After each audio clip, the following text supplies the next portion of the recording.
So we're going to look at two different functions and determine first where their critical points are at what x values, and then determine for each of those critical points, is it a minimum, a maximum, or is it not an extrema at all? So let's start with f of x. So in order to find where the critical points are, I'm going to take the derivative. So f prime here, 3 times 1/3, that's just going to be 1x squared. If I bring this 2 down, it's going to cancel out with the 2 in the denominator, so minus 3x, and the derivative of negative 10x is just negative 10. Since this is a cubic function, it's polynomial, I know that I'm not going to have any places where the derivative is undefined, so I really just need to set this derivative equal to 0 to determine where my critical points are. Because this is quadratic, that means I'm going to have to factor. So this would be, let's see, multiples of 10, so 5 and 2, I could get to 3, so that would make it negative 5 and positive 2. So in that case, if I set each factor individually equal to 0, I would get x equals 5 and x equals negative 2. So these are my two critical points, and they have the potential of being extrema. Now I need to actually check to determine if they are extrema or not. To do that, I'm going to make a sign chart. So I know that so if I'm looking at the x values and then f prime of x, so I know at negative 2, f prime is equal to 0, and I know at positive 5, f prime is equal to 0. So now let's think about what's happening in between there.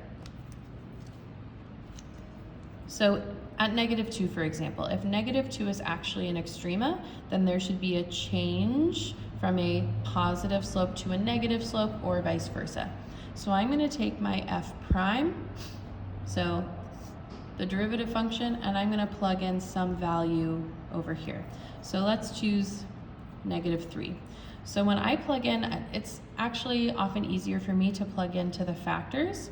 So if I plug in negative 3 here, negative 3 minus 5, that's going to give me a negative number. And then negative 3 plus 2, that's also a negative number. A negative times a negative will give me a positive value for f prime. So that means that f is increasing at this part of the function until I reach negative 2. Let's see what's happening on the other side. So I need an x value that's between negative 2 and 5. I'm going to choose 0.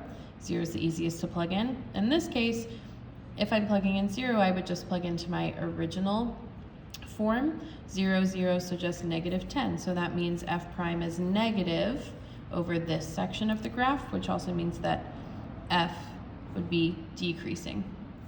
All right, and finally at 5, I'm going to look beyond 5, so some value to the right. Let's choose 6. If I plug in 6 here to my first factor, 6 minus 5 gives me a positive value. 6 plus 2 also a positive, so two positives multiplied together is going to give me a positive value, which means f is increasing here. Okay, so that means both of these are extrema, because there is a change in f prime from either positive to negative or negative to positive. So that means at x equals negative 2, I do have an extrema, and in fact it is a, since I'm going from positive slope to negative slope, sometimes it's helpful for me to kind of write, okay, increasing and then decreasing, so this would have to be a maximum. And then at 5, that would be a minimum, because I'm going from decreasing to increasing. So at x equals 5, there is a minimum. Now if I was asked to find the coordinate points for those, I would have to take negative 2 and 5 and plug them back into the original function to determine the y values as well and get the coordinates. Okay, let's look at another example. So my second equation, my second function, g of x is 2x cubed. So I'm going to find g prime. Okay, so g prime, 3 times 2 would be 6, x squared. So I'm going to set that equal to 0. Again, because I know my original function is a cubic, I'm not going to have any tangents that are undefined, but I will potentially have some tangents that are equal to 0.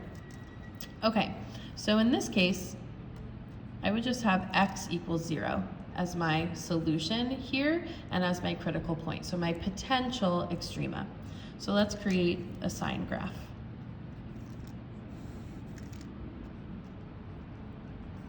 So here 0 is the only x value that I need to test, and I know when x is 0, f prime is also 0.